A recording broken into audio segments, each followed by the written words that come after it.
South से लेकर बॉलीवुड तक अपनी अदाकारी का लोहा मनवाने वाली सामंथा रुथ प्रभु आज किसी पहचान की मोहताज नहीं है।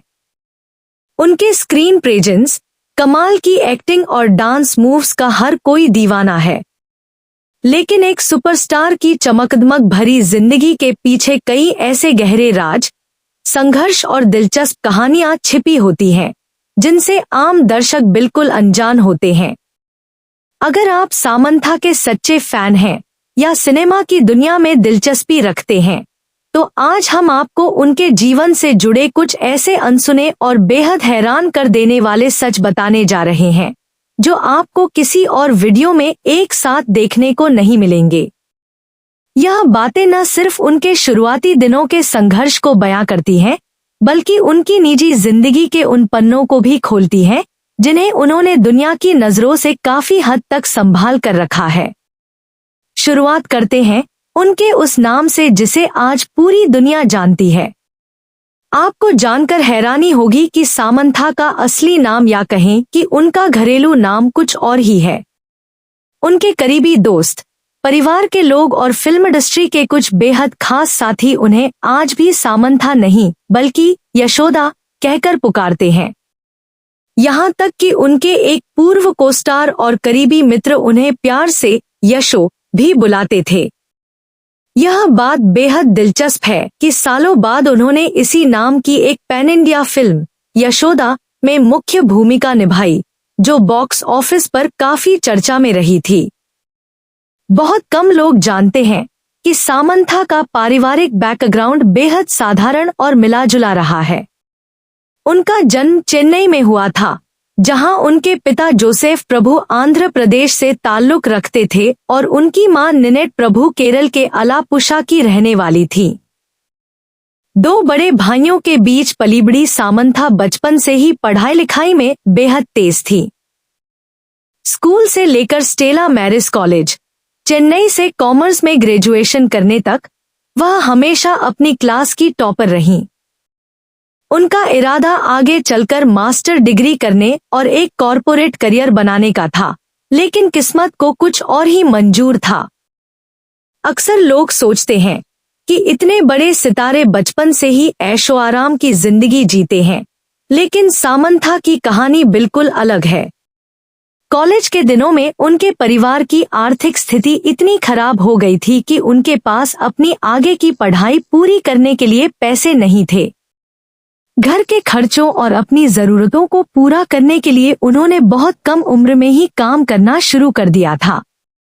फिल्मी दुनिया में कदम रखने से पहले उन्होंने शादियों और बड़े इवेंट्स में एक वेलकम गर्ल के तौर पर भी काम किया, जहां वह आने वाले मेहमानों का स्वागत करती थी और इसके लिए उन्हें दिन के महज 500 रुपए मिलते थे।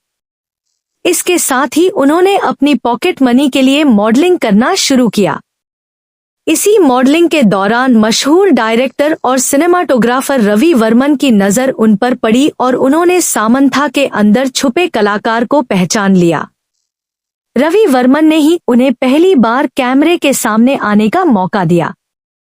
आमतौर पर माना जाता है कि सामंथा की पहली फिल्म साल 2010 में आई तेलुगु ब्लॉकबस्टर ये माया चेसावे थी, जिसमें वह नागा चैतन्य के साथ नजर आई थी। लेकिन असल सच यह है कि उन्होंने अपनी सबसे पहली शूटिंग रवि वर्मन की तमिल फिल्म मस्कोविन कावेरी के लिए की थी। हालांकि कुछ कारणों से यह फिल्म बाद में रिलीज हुई। सामंथा के करियर में साल 2013 एक ऐसा साल था जिसने उन्हें इतिहास के पन्नों में दर्ज करा दिया। वह भारतीय सिनेमा की इकलौती ऐसी दूसरी अभिनेत्री बनी जिन्होंने एक ही साल में तमिल और तेलुगु दोनों भाषाओं के लिए फिल्म फेयर का बेस्ट एक्ट्रेस अवार्ड जीता। उन्हें तमिल फिल्म नीथाने एन पोम वसंतम और एस राजामौली की ब्लॉकबस्टर तेलुगु फिल्म ईगा यानी मक्खी के लिए यह सम्मान मिला था। उनसे पहले यह कारनामा सिर्फ दिग्गज अभिनेत्री रेवती ने किया था। लेकिन इसी साल जब उनका करियर 7वें आसमान पर था, उनकी जिंदगी में एक बहुत बड़ा तूफान आया। साल 2013 में सामंथा को पता चला कि वह गंभीर रूप से डायबिटीज यानी मधुमेह की शिकार हो चुकी है। एक उभरते हुए सितारे के लिए अपनी सेहत से जुड़ी इतनी बड़ी चुनौती का सामना करना आसान नहीं था, लेकिन उन्होंने हार नहीं मानी। उन्होंने अपनी लाइफस्टाइल, डाइट और फिटनेस में इतने कड़े बदलाव किए कि इस बीमारी को खुद पर हावी नहीं होने दिया। दिलचस्प बात यह है कि बाद में उन्होंने फिल्म सन ऑफ सत्यमूर्ति में एक ऐसी लड़की का किरदार निभाया था जो डायबिटीज से पीड़ित होती है। उस रोल को पर्दे पर बखूबी उतारने के लिए उन्होंने अपने असल जिंदगी के अनुभवों और दिक्कतों का सहारा लिया था। सामंथा की जिंदगी में संघर्षों का सिलसिला यही नहीं थमा। नागा चैतन्य से शादी और फिर साल 2021 में हुए उनके तलाक ने उन्हें मानसिक रूप से काफी तोड़ दिया था। इस अलगाव के बाद मीडिया में तरह तरह की अफवाहें उड़ी, लेकिन सामंथा ने गरिमा बनाए रखी। आपको जानकर गर्व होगा कि इस तलाक के बाद जब उन्हें कानूनन 200 करोड़ रुपए का एलिमनी यानी गुजारा भत्ता ऑफर किया गया, तो उन्होंने उसे लेने से साफ इनकार कर दिया। वह अपने आत्मसम्मान के साथ समझौता नहीं करना चाहती थी और उन्होंने साबित किया कि वह अपनी जिंदगी की लड़ाई खुद लड़ सकती हैं। तलाक के तुरंत बाद उन्हें मायोसिटिस नाम की एक बेहद दुर्लभ और दर्दनाक ऑटोइम्यून बीमारी का पता चला, जिसमें शरीर की मांसपेशियां कमजोर होने लगती हैं और भयंकर दर्द होता है। इस बीमारी के इलाज के दौरान उनका वजन काफी कम हो गया था और वह शारीरिक रूप से बेहद कमजोर हो गई थी, लेकिन उनकी मानसिक ताकत ने उन्हें दोबारा खड़ा किया। सामंथा अपनी इस बीमारी से लड़ने के लिए आधुनिक मेडिकल ट्रीटमेंट के साथ साथ कई तरह की वैकल्पिक थेरेपी का सहारा लेती हैं।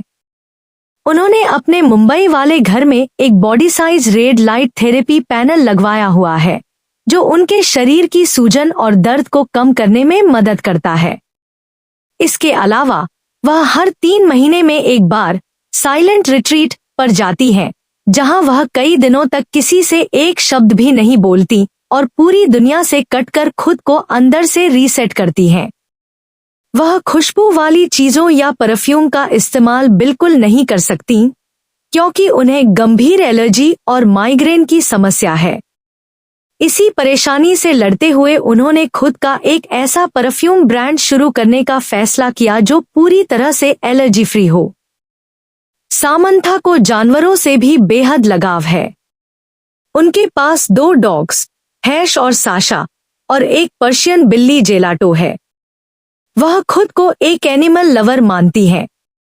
वह इतनी बड़ी स्टार होने के बावजूद जमीन से जुड़ी हुई हैं और अपनी कमाई का एक बहुत बड़ा हिस्सा प्रत्युषा सपोर्ट नाम के अपने एनजीओ को देती हैं, जो गरीब महिलाओं और बच्चों को गंभीर बीमारियों के मुफ्त इलाज में मदद करता है। सामंथा के बारे में एक और दिलचस्प बात यह है कि वह हॉलीवुड की मशहूर हॉरर फिल्मों की बहुत बड़ी फैन है और उन्हें डरावनी कहानियां पढ़ना बेहद पसंद है। एक्टिंग के अलावा उन्हें किताबें पढ़ने का जुनून है और वह अक्सर शूटिंग के सेट पर खाली समय में कोई न कोई नॉवेल पढ़ती हुई नजर आती हैं। बहुत कम लोग जानते हैं कि सामंथा एक बहुत अच्छी कुक भी हैं। हालांकि अपनी सख्त डाइट के कारण वह खुद वो खाना नहीं खा पाती, लेकिन अपने करीबियों को नए नए व्यंजन बनाकर खिलाना उनका एक बड़ा शौक है। वह सोशल मीडिया पर जितनी एक्टिव दिखती हैं, अपनी पर्सनल स्पेस को लेकर उतनी ही प्रोटेक्टिव भी हैं। लाइफ में हाल के दिनों में कई बड़े और सकारात्मक बदलाव आए हैं। दिसंबर 2025 में उन्होंने मशहूर फिल्ममेकर राज निदमोरू के साथ एक बेहद निजी समारोह में शादी की। राज निदमोरू के साथ जिंदगी के इस नए सफर की शुरुआत के बाद साल 2026 के मध्य में सिनेमाघरों में रिलीज हुई उनकी फिल्म मां इंती बंगारम ने बॉक्स ऑफिस पर इतिहास रच दिया। इस फिल्म ने करीब 80 करोड़ रुपए से ज्यादा की कमाई की, जिसके साथ ही यह तेलुगु सिनेमा के इतिहास की सबसे ज्यादा कमाई करने वाली फीमेल लेड यानी महिला प्रधान फिल्म बन गई। इसने सालों पुराना अनुष्का शेट्टी की फिल्म अरुंधति का रिकॉर्ड तोड़ दिया। इस फिल्म से जुड़ा सबसे बड़ा और